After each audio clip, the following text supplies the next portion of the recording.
जय हिंद दोस्तों, मैं Suman Patel lead mathematics YouTube channel पर आपका स्वागत करता हूं। आज जो है इस क्लास में हम आईएएस पीसीएस का जो घटना चक्र पूर्वावलोकन आया है प्रीवियस ईयर का क्वेश्चन, उसको क्या करेंगे हम चैप्टर वाइज डिस्कस करेंगे। और यह बहुत ही इंपॉर्टेंट आपको होगा बीपीएससी 66वीं के लिए और दरोगा का जो भी पीटी देंगे उनके लिए बहुत ही ये फायदेमंद है। और यह जो है आपका हर एक एग्जाम में हेल्पफुल होगा, चाहे वो आईएएस हो, पीएससी हो, जितना भी एग्जाम होता है स्टेट पीसीएस का, ये सारे में आपको हेल्प करेगा। तो चलिए पहले हम इसका क्या करेंगे, इससे जो इम्पोर्टेंट फैक्ट्स है उसको डिस्कस करेंगे। उसके बाद जो है दूसरे क्लास में हम इससे रिलेटेड जितना भी क्वेश्चन पूछा गया है वो सारे को डिस्कस करेंगे। तो चलिए देखते हैं, डिस्कशन करते हैं शुरू। चलिए नेक्स्ट देखते हैं, पहला पॉइंट क्या है। पहला पॉइंट है कि मुगल शासक वास्तव में तुर्कों की चगताई नामक शाखा थे। ठीक है, इस शाखा का नाम प्रसिद्ध मंगोल नेता चंगेज खां के द्वितीय पुत्र के नाम पर पड़ा था, जिसके अधिकार में मध्य एशिया तथा तुर्कों का देश तुर्किस्तान थे।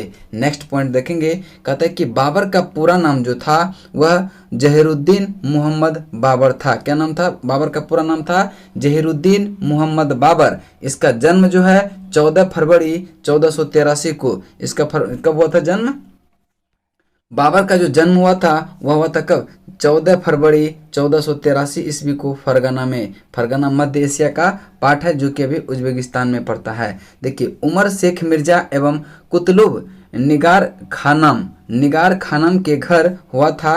पिता की मृत्यु के बाद 11 वर्ष की अल्पायु में जून 1494 में, जून कब? 1494 में वह फरगना के सिंहासन पर बैठा था। कब बैठा था? जून 1494 में वह फरगना के सिंहासन पर बैठा था। शैबानी खान ने, देखिए बहुत इंपॉर्टेंट है ये, शैबानी खान ने 1501 में सर ए पुल के युद्ध में बाबर को पराजित कर दिया। ठीक है, और मध्य एशिया से खदेड़ दिया। शैबानी खान जो है बाबर को कब पराजित किया था? 1501 में। किस युद्ध में? सर ए पुल के युद्ध में बाबर को पराजित किया और मध्य एशिया से क्या किया? उसको खदेड़ दिया। नेक्स्ट पॉइंट देखेंगे, कहता है कि नेक्स्ट पॉइंट देखेंगे, इस युद्ध में उज्बेकों की युद्ध नीति तुलुगमा, देखिए तुगलमा पद्धति किसने अपनाई थी पहले? तो आपका तुगलमा पद्धति किसने अपनाया था? तो ये आपका अपनाया था शैबानी खान ने। कब? 1501 में। शैबानी खान ने 1501 में तुगलमा पद्धति अपनाई थी। का प्रयोग शैबानी खान ने बाबर के विरुद्ध किया था। सर्वप्रथम तुगलमा पद्धति का जो प्रयोग किसने किया था? शैबानी खान ने। किसके विरुद्ध? बाबर के विरुद्ध किया था। 1504 में, देखिए 1504 में काबुल विजयी एवं 1506 ईस्वी में 1506, देखिए कहेंगे 1506 भी लिखता है, कहेंगे 1507 भी लिखता है। 1506 ईस्वी या 1507 में बाबर ने अपने पूर्वजों द्वारा धारण की गई उपाधि जो था मिर्जा का त्याग कर दिया और नई उपाधि पादशाह धारण किया था। ठीक है, किसको त्याग कर? मिर्जा की उपाधि को त्याग कर उसने क्या किया? नई उपाधि पादशाह धारण किया। अब देखिए नेक्स्ट पॉइंट चलते हैं, कहते कि आलम खां जो है यह इब्राहिम लोदी का चाचा था। उसने दिल्ली के राज सिंहासन पर अपना अधिकार जताते हुए बाबर को भारत पर आक्रमण के लिए आमंत्रित किया था। आमंत्रित किसने किया था? आलम खान ने बाबर को। ये आलम खान कौन था? इब्राहिम लोदी का चाचा था। अब देखिए 1524 में बाबर के चौथी बार भारत अभियान के दौरान दिल्ली के सुल्तान इब्राहिम लोदी तथा पंजाब के गवर्नर दौलता खां के मध्य कटु संबंध हो गए थे। सुल्तान इब्राहिम लोदी ने दौलता खां को राजधानी आने का आदेश दिया। कौन किया था? सुल्तान इब्राहिम लोदी ने दौलता खां को राजधानी आने का आदेश दिया, जिसका दौलता खां ने उल्लंघन किया। जिसको दौलता खां क्या किया? उल्लंघन किया। नेक्स्ट पॉइंट देखेंगे, कहता है कि दौलत खान ने अपने पुत्र दिलावर खां, देखिए दौलत खान ने अपने पुत्र दिलावर खां को बाबर के पास इस संदेश के साथ भेजा कि वह इब्राहिम लोदी को दिल्ली के सिंहासन पर क्या हुआ? अपदस्थ कर उसके स्थान पर उसके चाचा आलम खां को पदस्थ करने में सहायता करें। बाबर के लिए यह स्वर्णिम अवसर था। बाबर के लिए क्या था? स्वर्णिम अवसर था, क्योंकि उसे मेवाड़ के राजा राणा सांगा का भी निमंत्रण प्राप्त हो चुका था। अतः बाबर को यह विश्वास हो गया कि भारत विजय का अवसर अब आ गया है। चलिए तब क्या होता है, अब पानीपत का युद्ध होता है। देखिए पानीपत का प्रथम युद्ध 21 अप्रैल 1526 को बाबर और इब्राहिम लोदी के बीच हुआ। किसके किसके बीच हुआ? बाबर और इब्राहिम लोदी के बीच। बाबर के पास विशिष्ट सुविधाएं थी। उसके तोपखाने ने इस युद्ध में आश्चर्यजनक कार्य किया। इब्राहिम लोदी की सेना संख्या में अधिक होते हुए भी क्या हुआ? पराजित हो गया। इब्राहिम लोदी के पास बहुत सारा सेना था, लेकिन फिर भी क्या हुआ? वह हार गया। इब्राहिम लोदी रण क्षेत्र में मारा गया। इब्राहिम लोदी क्या हुआ? पानीपत के प्रथम युद्ध में ही वह मारा गया। फलस्वरूप दिल्ली और आगरा पर बाबर का अधिकार हो गया।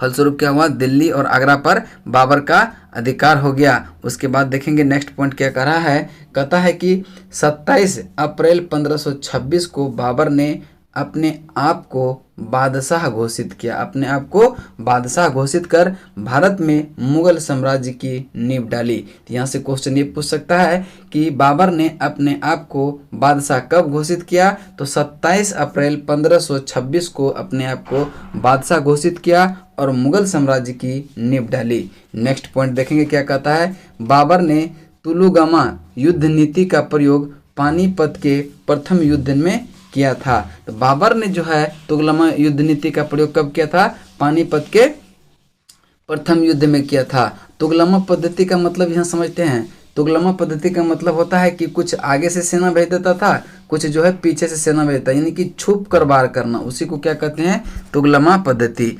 पानीपत का के युद्ध में प्रथम में ही किया था। इस युद्ध में बाबर की सफलता का सबसे मुख्य कारण उसका विशाल तोपखाना था। क्या नाम था? विशाल तोपखाना था। इसीलिए से वह क्या हुआ था? जीत गया था, जिसका नेतृत्व उस्ताद अली कुली नामक व्यक्ति कर रहा था और बंदूकचियों का नेतृत्व मुस्तफ़ा कर रहा था। बंदूकचियों का नेतृत्व किसने कर रहा था? मुस्तफ़ा कर रहा था।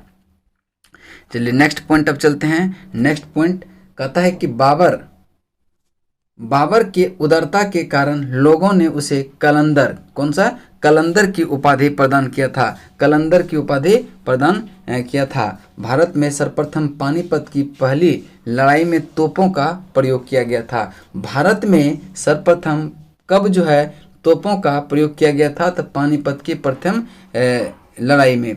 उसके बाद देखेंगे नेक्स्ट पॉइंट कहता है कि बाबर के खानवा के युद्ध में जिहाद की घोषणा किया। बाबर ने जो है खानवा के युद्ध में जिहाद की घोषणा किया। खानवा का युद्ध जो लड़ा गया था वह 17 मार्च 1527 को बाबर और राणा संगा के बीच।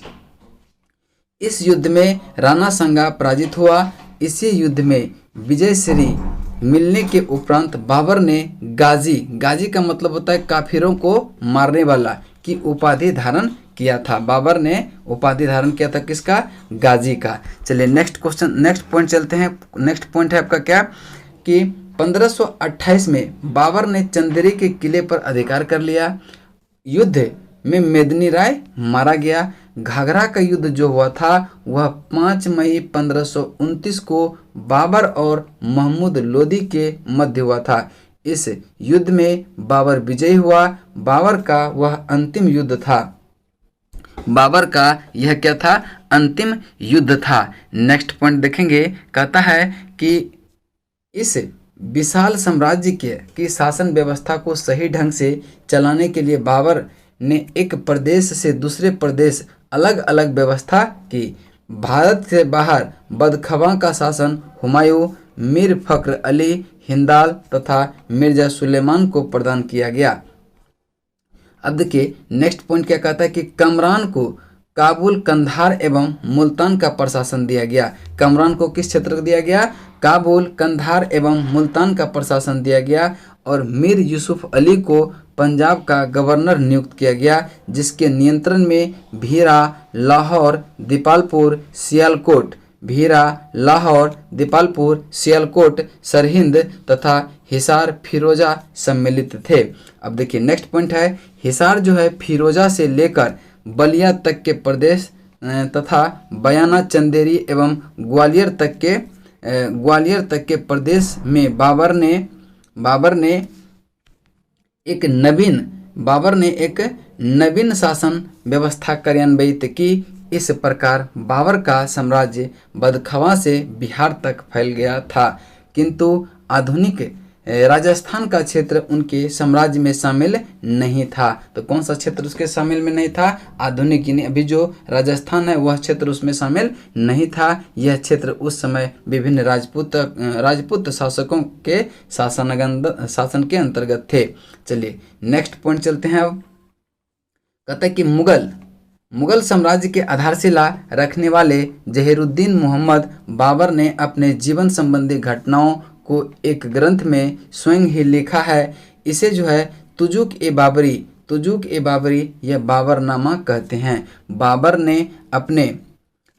ने अपने आत्मकथा में जिन 2 हिंदू राज्यों का उल्लेख किया है उसमें से एक कौन है? विजयनगर, और दूसरा है मेवाड़। एक विजयनगर और एक मेवाड़। तुर्की भाषा में बाबर द्वारा लिखित यह ग्रंथ संसार की श्रेष्ठतम आत्मकथाओं में से स्थान रखता है। अकबर ने अब्दुल रहीम खाने खाना द्वारा बाबरनामा को फारसी भाषा में रूपांतरण किया था। तो ये भी पूछ सकता है यहाँ से क्वेश्चन कि बाबरनामा को फारसी भाषा में रूपांतरण किसने किया? तो अब्दुल रहीम खाना ने। नेक्स्ट पॉइंट चलते हैं, देखेंगे। नेक्स्ट पॉइंट कहता है कि इसके अतिरिक्त बाबर द्वारा पद रचनाओं का संकलन दीवान में किया गया, जो तुर्की पद में श्रेष्ठ स्थान रखता है। पद में उसने एक नवीन शैली जिसका नाम था, उस शैली का क्या? मुबैयान लिखा, जो मुस्लिम कानून की पुस्तक है। बाबर की रचना रिसाल ए उसज, जिसको खत ए बाबरी थी, जिसकी शैली नवीन मानी जाती थी। मुगल बादशाह बाबर के सेनानायक मीर बाकी ने अयोध्या में बाबरी मस्जिद का निर्माण कराया था। ये भी बहुत इंपॉर्टेंट है कि अयोध्या में बाबरी मस्जिद का निर्माण किसने करवाया था? तो बाबर के सेनानायक था मीर बाकी, उसी ने क्या किया था? बाबरी मस्जिद का निर्माण करवाया था। तो आज जो है आपका यहाँ तक थियोरिटिकल पार्ट कंप्लीट होता है। नेक्स्ट क्लास में हम क्या करेंगे, इससे रिलेटेड जितने भी क्वेश्चन है वो सारे क्वेश्चन को डिटेल के साथ करवा देंगे। चलिए तब तक के लिए जय हिंद, जय भारत।